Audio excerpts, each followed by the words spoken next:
Сәлем достар, Титаник 20 ғасырдың басында салынған алып кеме. Британ кеме құру компаниясы White Star Line'ның Олимпик қаласындағы 3 кеменің екіншісі. Ол 1909-1911 жылдар аралығында Белфасттағы Harland and Wolff ферверінде соғылған. Сыйымдылығы 2224 адамға тең. Сіздермен бірге бір бар арнасы. Бұл видеомызда сіздерге Титаник жайлы және оның тарихы жайлы сіздерге айтатын боламыз. Ал егер арнамызды көріп отырып, әлі де тіркелмеген болсаңыз, подписация батырмасын басып, жанында шыққан қоңыраушаны басып қойыңыз. Сіз үшін жай ғана тіркелу, ал біз үшін сіздерге қызықты да әрі керемет видеоларды шығару. Сондықтан да еңбегімізді бағалап қойыңыздар. Ендеше кеттік.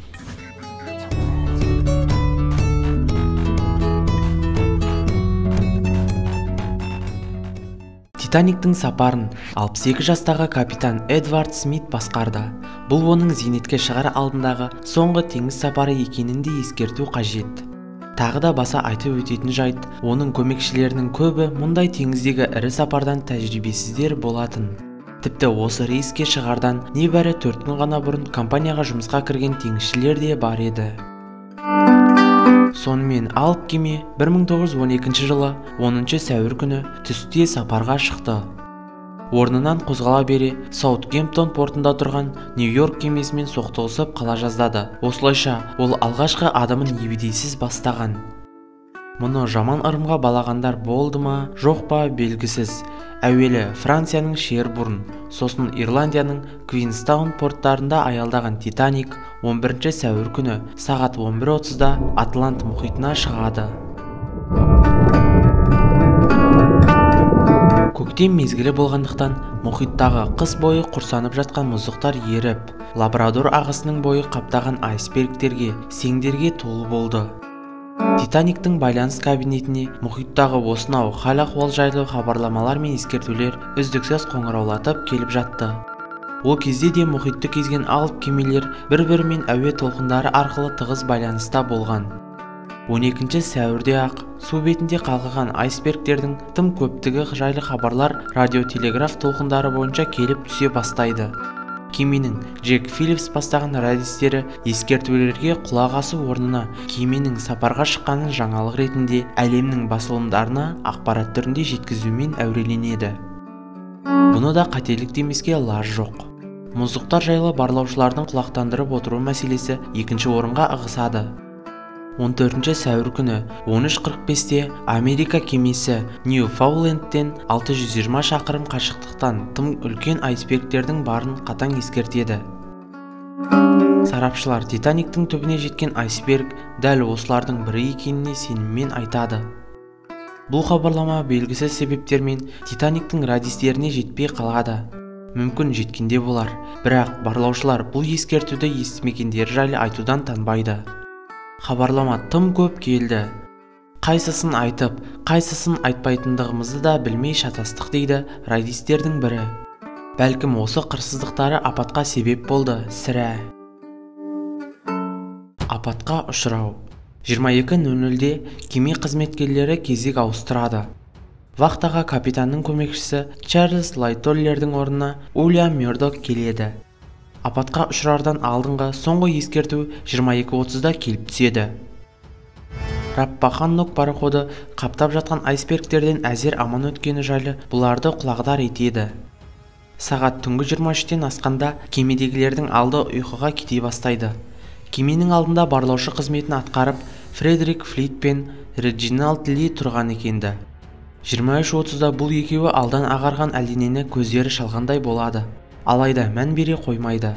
Арада 9 минут өткенде, яғни 23:39-да Флит кеменің қақ алдына шамамен 650 метр қашықтықтан түк сүйіп тұрған алып айсбергті байқайды.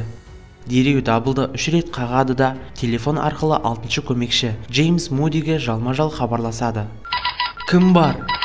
Не болды, бірдеңе байқадың ба? Қарсы алдымызда айсберг. Рахмет. Муди келесі сәтте Уильям Мёрдокқа хабар береді. Мёрдок абдырап қалды ма, кім білсін. Рульді ұстаушы Роберт Хитченске бұйрықты жаудырады. Дереу оңға бұр дейді де, жоқ, солға бұр дейді. Бұл екі бұйрықтың арасын 10 секундтай уақыт бөліп тұрды. Осы сәтте кеме барынша жылдамдықпен жүзіп келе жатқан екенді. Егерде дереу кемені оңға бұрғанда кім біледі, ғасыр апаты орын алмай Титаник сап-сау өтер ме еді? Білгірлердің пікірінше 650 метр жердің өзі қаншалықты жылдам келе жатса да қашып сытылып үлгеруге жеткілікті көрінеді. Кеме тізгінін ұстаушы Роберт Хитченске берген бұйрығы да дәл қазір ғана жанымыздағы 10 секундтың ішінде түрліше болып өзгерді. Шамасы қай жаққа қалай қашып шығу керектігін сол сәтте аңдай алмаған. Кемедегі 2000-нан аса пенденің тағдырын шешуге осы 10 секундқа ғана созылған қателіктің өзі жеткілікті еді. Екінші бұйрықтан соң арада 30 секунд өтер-өтпесте алып Титаниктің оң бүйірінен айсберг жырып өтеді. Сол қателіктің өзінде кемедегілер орны толмас 30 секундты жоғалтты деседі сарапшылар. Рас, оңға бұрылып алып, артынша солға қарай жалт беруде оңай шаруа емес. Титаник маневр жасап үлгере алмайды. Сағат 23:40-та осылайша Титаниктің оң бүйірі айсбергке сырылып өтеді. Бұл контакт 9 секундқа созылады. Бұлай қарасаң ол көп те уақыт емес. Алайда кеменің оң жаны опырылып қалады да, ішіне мұхиттың суы топан болып кіріп кетеді. Апаттан тірі қалған Даф Гордон сол сәтте әлде бірі үлкен ғаламат саусақпен кемені тырнап өткендей болды деп еске алады. Ал сол сәтте төменге палубада болған Уолтер Херст оң қапталдың дірілдегенінен оянып кеттім. Ешкімде әдегенде қауіптене қойған жоқ. Бірақ әлде бір соқтығыстың болғанын түсіне қойдым дейді. Жанталас. Бірнеше минуттан соң Титаниктің двигательдері тоқтады. Ең әуелі номері 6 жылыту ошағы суға көміледі. Ол жерде жұмыс жасап жатқан қызметшілер апаттың ең алғашқы құрбандарына айналды. Әдегенде дүрбелең туа қоймайды. Жер сілкінгендей болып, көптеген жолаушылар әлденеден шошынғандарымен оларға істің мән-жайын түсіндіруге ешкімде асықпайды. Тіпті судың жоғарыға көтерілуін баялату үшін төменгі қабаттардың есіктері тарс жабылады. Дегенмен кеме басшылары іске кіріседі. Әуелі әйелдер мен балаларды құтқарып қалу үшін қайықтарды суға түсіруге әрекет жасайды. Титаниктің бақытсыздыққа тап болып, құрдымға кеткелі жатқаны жайлы өзге кемелерге хабар жіберіледі. Бұл жерде тіпті кәнігі теңізшілердің өзі апатқа ұшыраған нүктенің координаттарын дәл айта алмай дал болады. Бұл да көмекке келетін кемелердің тез жетуіне кедергі болады. Дүрбелең төменгі жақтан басталады. Бір сұмдықтың болғанын сезген жолаушылар құтқарушы жилеттерін киіп алып жоғарыға қашады. Осылай бір-бірінен естіп, көп адам бұл жайттан хабардар болады да, енді кеме басшыларына бұл қауіпті жасырып отыруға еш амалы қалмайды. Қайықтарды суға жіберу. Капитан Эдвард Смиттің өзі 2000-нан аса адамды 16 қайықпен құтқару мүмкін еместігін түсінеді. Оған уақыттың да тіпті тар екенін ұғынады. Түнгі 00:40-та алғашқы құтқарушы қайық жөнелтілді. Оған небәрі 28 адам ғана отырғызылды. Әйтпесе әр қайыққа 65 адамға лайықталған, тіпті сығылысып отырса 75-80 адамды да сыйғызып жіберуге болады. Сағат түнгі 1-де нағыз дүрбелең басталды. Жандарын сақтап қалуға ұмтылған жолаушылар дәліздерде әрлі-берлі зыр қағып жүгіріп, жоғарыға шығатын жолдар іздеді. Ол есіктерді таппай қаншама адам тұншығып та өледі.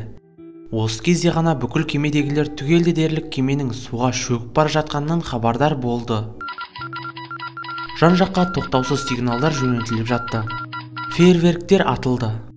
Кеме суға шөгуге жақындаған сайын адамдардың жанталасы да күшейе түсті. Адамда жан тәтті екені осы кезде аңғаруға болады. Енді капитандардың әйелдер мен балалар ғана құтқарылсын дегеніне де құлақ аспай, қолынан келгендері кемеге еш рұқсатсыз отырып та алады. Капитандар дүрліккен жұртты сабыруға шақыру үшін аспанға оқ атуға мәжбүр болды. Бірақ онысына ешкім назар аудармады да. Кеме қызметкерлері адамдарды құтқаруға барынша жанталасты. Сағат түнгі 2-ден 5 кеткенде соңғы құтқарушы қайық төменге түсірілді. Бұл кезде Титаниктің 80% су астына кетіп қалған екен. Соңғы уақыт. Капитан Смит осы кезде қайықтар тұрған палубаға келеді де: "Қызметтерің бітті, енді өздеріңді құтқаратын әрекеттеріңді жасаңдар", деген ғұмырындағы соңғы бұйрықты береді. Осы кезде радистер де өз бөлмелерін тастап қашады, бірақ бәрібірдей өлімнен құтыла алмайды. Сағат 2:15-те кемедегі жарық атаулы сөнеді. Кеме айсбергке соғылған сәттен бастап суға толығымен шөккенше кеменің өн бойына 65 000 тонна су кірген деседі. Осы кезде дифферент 23 градусқа жетеді. Арада 3 минут өткен соң кеме ортасынан қақ бөлінеді. Артқы жағы аспанға тік көтеріледі де қайтадан гүрс етіп жайына түседі. Арада 2 минут өткен соң суға мәңгілік шөгіп 3750 метр тереңдікке барып жай табады.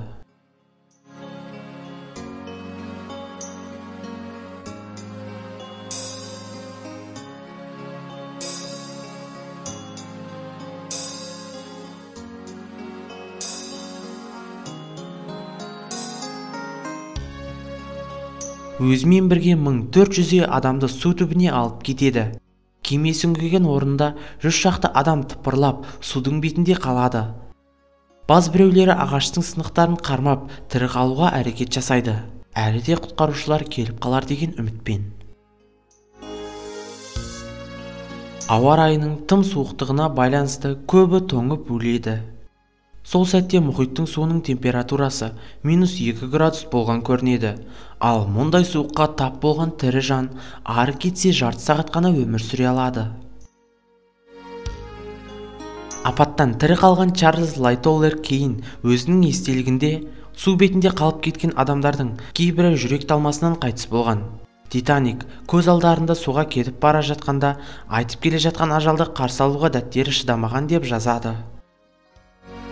5-ші көмекші Гарольд Лой бастаған шағын құтқарушы топ қайықта аман қалған адамдарды бір-біріне ауыстырып, босатылған қайықпен шөгіп кеткен кеменің орнында өліммен арпалысып жатқан адамдар құтқаруға беттейді.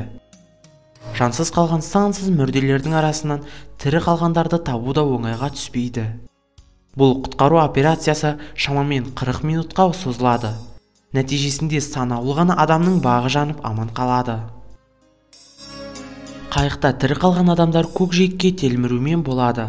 Сағат түнгі 3:30-да Карпатия кемесі көмекке келіп жетеді де аман қалған жолаушыларды кемеге мінгізеді. Десе де оның бәрін бірдей қуанышты, бақытты деу бекер болатын. Туыстарынан, достарынан айырылғандар жеткілікті болды. Қаншама әйел жесір атынса, қаншама балалар, сәбилер әкесіз жетім қалды. Ал енді апаттың нақты себептеріне тоқталайық. Ол түні ай қараңғы болды. Әйтпегенде мұхиттың төсінде аңғарып тұрған айсбергті аңғаруға болар еді.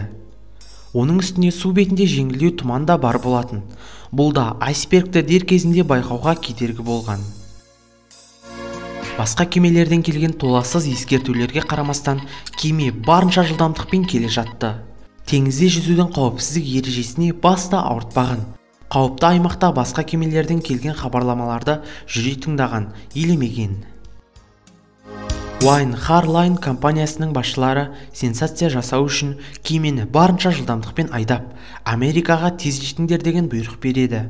Кеменің жылдамдығын кеме компаниясының басшыларының бірі осы сапарда жолаушы ретінде жолға шыққан Брюс Исме қадағалаумен болған. Эвакуация кезінде ол бас сауғалап, кемелердің біріне жағасып та алады. Мақтаншақ басшылардың мұнысы әрине өрескел қателік тұғын. Баз біреулер құтқарушы қайықтардың жетіспеушілігінен дейді. Алайда кемеде 30-35 қайық болған күнде 160 минут ішінде 2208 жолаушыны оған отырғызып үлгере алар ма еді? Егерде айсберг көрінген сәтте солға бұруға бұйрық берілмегенде кеме тұмсығымен келіп соғылар еді. Ал кеменің тұмсығы ондай қақтығысқа азап зақымданғанымен тесіле қоймайтын еді дейді енді біреулер. Соған қарағанда кеменің оң бүйірінен гөрі тұмсық тұсы мықтырақ болу керек. Осымен бейнеміздің соңына келдік. Егер видеоролик қызықты әрі пайдалы болса, лайк басып, достарыңызбен бөлісуді ұмытпаңыздар. Келесі кездескенше, YouTube'тың қызығын бөліскенше достар.